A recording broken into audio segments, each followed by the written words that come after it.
ಕ್ರಿಸ್ತನಲ್ಲಿ ಪ್ರೀತಿಯ ಸಹೋದರರೇ ಮತ್ತು ಸಹೋದರಿಯರೇ, ನಿಮ್ಮೆಲ್ಲರಿಗೂ ಮುಂಜಾನೆಯ ವಂದನೆಗಳು.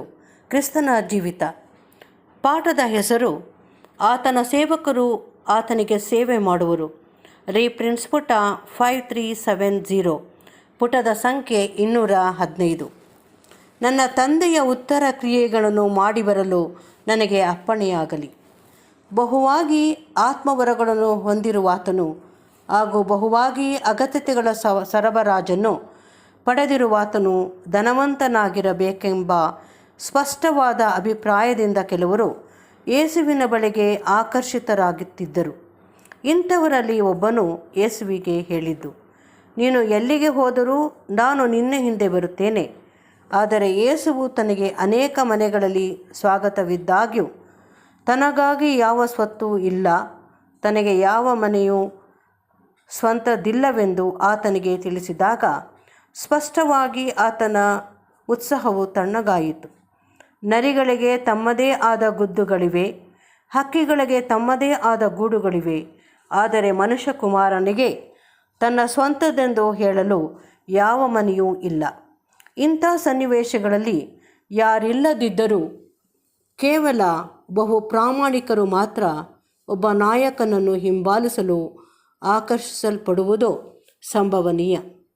ಧನವು ಹಲವರನ್ನು ಆಕರ್ಷಿಸುವುದು, ಬಡತನವು ಕೆಲವರನ್ನು ಮಾತ್ರ. ಮತ್ತೊಬ್ಬನು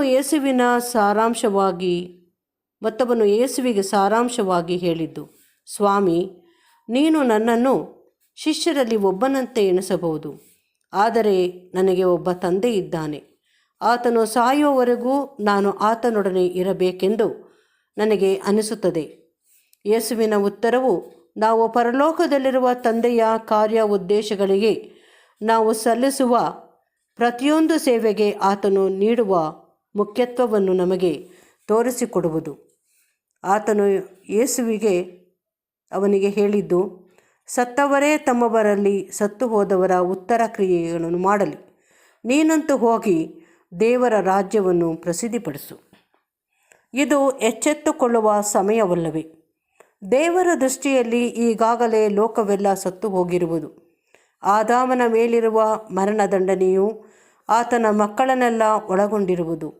ಈಗಿನ ಕಾಲದಲ್ಲಿ ಯಾವುದಾದರೂ ಬಗೆಯ ಜೀವವನ್ನು ಪಡೆದಿರುವರೆಂದು ಸತ್ಯವೇದವು ಗುರುತಿಸುವುದು ಯಾರನ್ನೆಂದರೆ ಕೇವಲ ಜೀವದಾಯಕನಾದ ಯೇಸುವಿಗೆ ಸಂಬಂಧಿಸಿದವರನ್ನು ಮಾತ್ರ. ಇಂಥವರೆಲ್ಲರೂ ಜೀವವೆಂಬುದನ್ನು ಇತರರಿಗಿಂತಲೂ ಬೇರೆ ಒಂದು ದೃಷ್ಟಿಯಿಂದ ನೋಡಬೇಕೆಂದು ಒಡೆಯನು ತಿಳಿಸಿರುತ್ತಾನೆ. ಲೌಕಿಕ ಸಂಗತಿಗಳನ್ನು ಪಡೆದುಕೊಳ್ಳಲು ಸಾಧ್ಯವಿರುವವರು ಈ ಲೋಕದಲ್ಲಿ ಹೇರಳವಾಗಿರುವರು. ದೇವರ ರಾಜ್ಯದ ವಿಷಯವಾಗಿ ಸಾರಿ ಹೇಳಿ ಆ ರಾಜ್ಯಕ್ಕೆ ಸೇರುವ ವರ್ಗದವರನ್ನು ಕೂಡಿಸುವ ಮಹತ್ತರವಾದ ಹಾಗೂ ಬಹುಮುಖ್ಯವಾದ ಕಾರ್ಯವನ್ನು ಮಾಡುವವರು ಸ್ವಲ್ಪವೇ.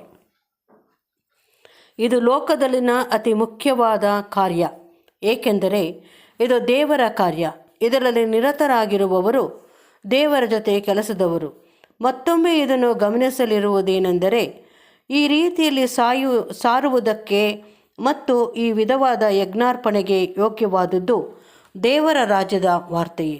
ಅಯ್ಯೋ, ನಂತರದ ಕಾಲಗಳಲ್ಲಿ ಈ ಸಾರುವಿಕೆಯು ಈ ವಿಧದಲ್ಲಿ ಬಹು ಅಲ್ಪವಾಗಿ ನಡೆಸಲಾಗುತ್ತಿರುವುದೆಂಬುದು ಬಹು ವಿಚಿತ್ರ. ಇನ್ನೊಂದು ರೀತಿಯಲ್ಲಿ ಹೇಳುವುದಾದರೆ, ಯೇಸುವು ಮತ್ತು ಆತನ ಶಿಷ್ಯರು ನೀಡಿದ ಸುವಾರ್ಥ ಸಂದೇಶವು ಇಲ್ಲದೆ ಹೋಗಿ ಅದು ಮರೆತದ್ದಾಗಿಯೂ ನಿರಾಕರಿಸಲ್ಪಟ್ಟದ್ದಾಗಿಯೂ ಇರುವುದು.